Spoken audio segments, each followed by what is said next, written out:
press you on that a little further, since you have a Y chromosome here. And I think there be some men watching, whether here or on YouTube, who will think, hey, this isn't my fight. I don't have a clitoris. And the same thing, I think, applies to a lot of other women's rights issues. What do you say to them? Is this their fight or not?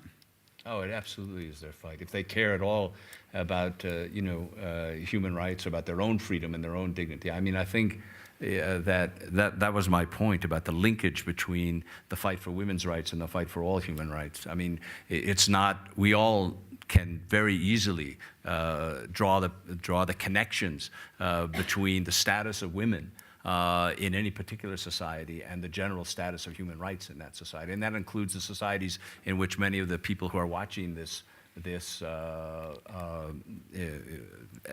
discussion live.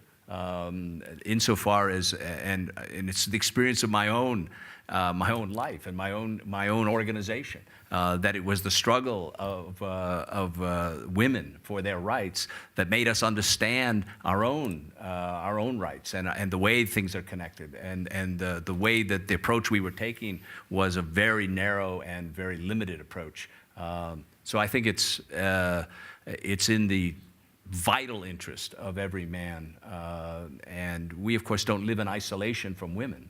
We have daughters, we have wives, we have lovers. It's inconceivable to me that someone could say this is not of any interest to me because I'm male and this happens to women, any more than I would expect women to say I'm not really interested in what happened to Nelson Mandela because he was a man and I'm a woman. I mean, what kind of world is that where we suddenly divide our feelings about? Maybe one way of thinking of it is that the Holocaust at the end of the day wasn't a Jewish issue, civil rights weren't a black issue, and FGM isn't just a women's issue. Right, exactly. And I think particularly men play such a huge part in the communities that practice this, as Anne has said, because one of the key reasons for FGM being in place is it makes a girl marriageable. And when, as part of these community conversations, the men come together and decide that they will marry an uncut woman, this is how it changes within a generation. And you then move to the next community, which is the intramarrying group. So men are so vital in this debate, and particularly as religious leaders as well. Yeah. And I think when we focus on rights, we get stuck. When we focus on economics, which is really what this all comes down to, is kind of what's a girl worth, and is this about marrying her for her value, it changes. I think because it's girls, people do react differently than women, so I think that's going to help bring more people to the issue.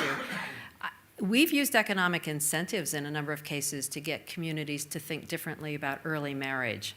And the consequence of the man finally having a reason to stop and think about his daughter marrying early or marrying late when there's an economic incentive to do so. And in the case in Ethiopia, a girl who stays in school is eligible for a sheep or a goat for her family if she stays in school 2 more years.